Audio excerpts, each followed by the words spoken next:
बारिश के कारण जगह जगह जल भराव है। हरियाणा के अंदर जो हमारी जींद, हिसार, सिरसा, फतेहाबाद ये बेल्ट है, इसके अंदर बारिश ज़्यादा होने की वजह से फसलें ख़राब हो रही हैं। और पिछले कई दिनों के अंदर जो नरमा की फसल है उसको सबसे ज़्यादा नुकसान हुआ। उस नुकसान में किसानों को अभी ये समझ नहीं आ रहा है, क्योंकि 31 जुलाई तक बीमा की डेट रखी गई है कि बीमा कराया जाए, फसल बीमा, और उससे पहले उनकी फसल ख़राब हो चुकी है। बहुत सारे किसान अपनी नरमा की फसल को हटा के उसकी जगह जीरे की फसल लगा रहे हैं। तो अब किसान कंफ्यूज है इस मामले में कि उनको उस चीज़ का मुआवजा मिलेगा या नहीं मिलेगा। आप लोगों के माध्यम से हम सरकार से अपील करना चाहते हैं कि गिरदावरी करके इस फसल की और जल्दी से जल्दी इनका मुआवजा निश्चित किया जाए। फसल बीमा योजना के तहत अभी तक जो किसान अपनी फसल का बीमा नहीं करा पाए हैं, सरकार उनको मुआवजा दे। दिल्ली की तर्ज पर जिस तरीके से दिल्ली के अंदर 50,000 रुपये हेक्टेयर मुआवजा दिया जाता है, हमारे हरियाणा के अंदर कपास की फसल जो है उसमें बहुत ज़्यादा खर्चा आता है। एक हमारे किसान साथी हैं जिन्होंने पीछे अभी फसल बोई थी अपनी, उनका लगभग 40,000 रुपये एक हेक्टेयर के हिसाब से खर्चा है। तो सरकार को इसकी गिरदावरी करके इनको किसानों को इनका मुआवजा देने की ज़रूरत है। दूसरा, जींद के अंदर चारों तरफ पानी भरा हुआ है, गलियों के अंदर पानी भरा हुआ है, पानी की निकासी नहीं है। अमृत योजना के तहत पूरी सड़कें उखाड़ दी गई। अमृत योजना पूरी तरीके से अपने आप में एक बड़ा घोटाला है, जिसमें सड़कें तो उखाड़ी गई लेकिन काम कुछ नहीं किया गया। अब वो सारा का सारा पानी रानी तालाब के अंदर जा रहा है। वहाँ के आसपास के शोरूमों के अंदर पानी शोरूमों के अंदर घुस चुका है, व्यापारियों को भी नुकसान हो रहा है। तो ये जो चीज़ें हैं सरकार को ठीक करने की ज़रूरत है।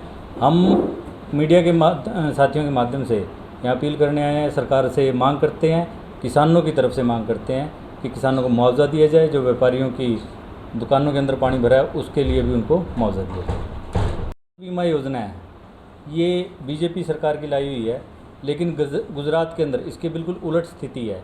वहाँ पे इस फसल बीमा योजना को बंद कर दिया गया है और वहाँ पे राज्य सरकार ने अपनी बीमा योजना चलाई है। यहाँ पे खट्टर सरकार अपने आकाओं को खुश करने के लिए इस तरीके की योजनाओं को लागू किए हुए हैं और इससे कोई फ़ायदा नहीं हो रहा किसानों को। तीसरी जो चीज़ इस टाइम पे निकल के आ रही है, चारों तरफ खेतों के अंदर पानी भरने की वजह से आवारा पशु सड़कों पे आ गए हैं, जिसकी वजह से हादसे बड़ी तेज़ी से हो रहे हैं। जो लोग शाम को स्कूटर, मोटरसाइकिल अपने वाहनों से जाते हैं वो दिखाई नहीं देते, जिसकी वजह से एक्सीडेंट होते हैं। हमारे परिवारों के बच्चे हैं वो, जिनको जान से हाथ गंवाना पड़ता है। तो सरकार को इन आवारा पशुओं की रोकथाम के लिए भी कदम उठाने की ज़रूरत है। आपकी तरफ से कोई सवाल हो? आपने इतनी खुशी को कर ही रहे हैं, बस उसका अगर इसका कारण था बीजेपी के बाद लोगों को कोई ऑप्शन नहीं दिखाई देता था। कांग्रेस में इतनी फूट है, वो एक दूसरे को हराने के लिए वैसे ही तैयार बैठे हैं। जहाँ पे ये कहा गया कि बीजेपी के खिलाफ जेजेपी को वोट दिया गया, वही जेजेपी जाके बीजेपी के साथ मिल गई। सरकार नहीं जीतती थी, बीजेपी को तो कहीं सरकार बनी नहीं थी। ये तो बाद में खरीद फरोख्त हुई और जेजेपी में उप मुख्यमंत्री के लालच में बनने में दुष्यंत ने उनको समर्थन दे दिया। तो बीजेपी को कोई वोट नहीं दे रहा है इस टाइम पे, मजबूरी थी। लेकिन आम आदमी पार्टी अब विपक्ष के तौर पे आई है, विपक्ष की भूमिका के अंदर है, लोगों को विकल्प दिखाई देता है। आज नगर निकाय के चुनाव की बात करें तो 10% वोट शेयर आम आदमी पार्टी को मिला है, जो पहली बार इलेक्शन पूर्ण तरीके से यहाँ पर जीते हैं। आम आदमी पार्टी का एक इस्माइलाबाद से जीता 55 वोट से, पेहवा के अंदर हमारे 77 वोट के अंदर गुहाना से हारे हैं और मात्र 31 वोट से हम कुंडली से रह गए। तो ऐसी बहुत सी क्लोज फाइट्स हमने की हैं। लोगों का भरपूर प्रेम मिल रहा है और लोग चाहते हैं कि बदलाव किया जाए।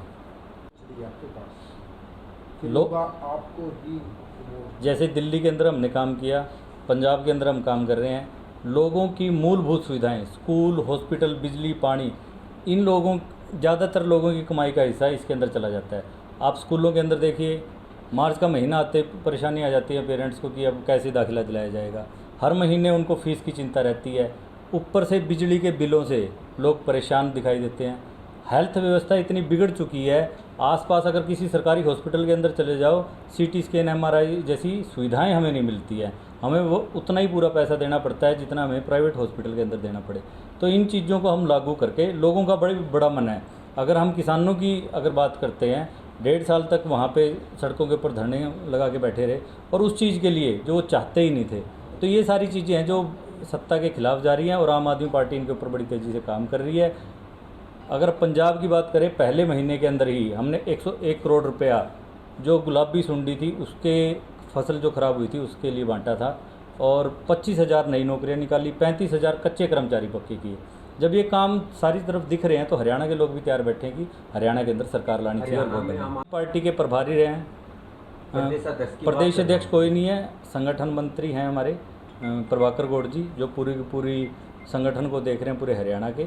जो प्रक्रिया स्टार्ट की है हमने वो नीचे से ऊपर की तरफ की है। गांव के अंदर ग्राम समितियां बनाई जाएंगी, फिर ब्लॉक के अंदर विधानसभा, जिला और फिर प्रदेश अध्यक्ष की तरफ हम चलेंगे। लंबे समय से आप प्रधान नहीं चुन पा रही है आपकी पार्टी, सरकार कैसे बना लेगी, क्योंकि विशेष संगठन ही नहीं खड़ा। बिल्कुल संगठन हम बिल्कुल स्वराज के तरीके से चल रहा है, नीचे से ऊपर की तरफ संगठन जाएगा। ये नहीं होगा कि ऊपर से कोई थोपा जाए और पैराशूटेड तरीके से आए। तो आम आदमी पार्टी गांव से लेके पूरे प्रदेश की तरफ जाएगी और हमने प्रक्रिया शुरू भी कर दी है। ग्राम प्रोफाइलिंग के थ्रू ग्राम समितियां बनाई जा रही है, हर गांव के अंदर लोग पहुंच रहे हैं। अब आने वाले दिनों में आप देखोगे अगले 2-3 महीने के अंदर पूरा स्ट्रक्चर तैयार होगा। इतना ज़रूर कहूँगा, अगर 2023-24 के अंदर सरकार आती है तो 25 के अंदर ये सवाल नहीं पूछोगे आप। इस मुद्दे को हम पूर्ण तरीके से हल कर देंगे। पिछली सरकारों ने इसको राजनीतिक मुद्दा बना के रखा है, लेकिन आम आदमी पार्टी इस मुद्दे को बिल्कुल ख़त्म कर देगी। उसके बाद कोई सवाल जवाब नहीं रहेगा इस मुद्दे के ऊपर।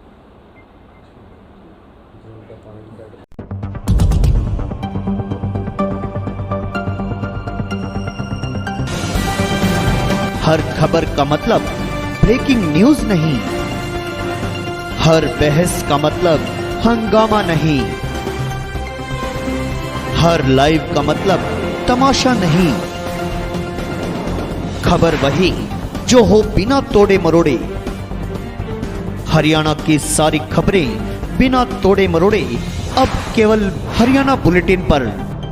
सीधी बात, नो बकवास।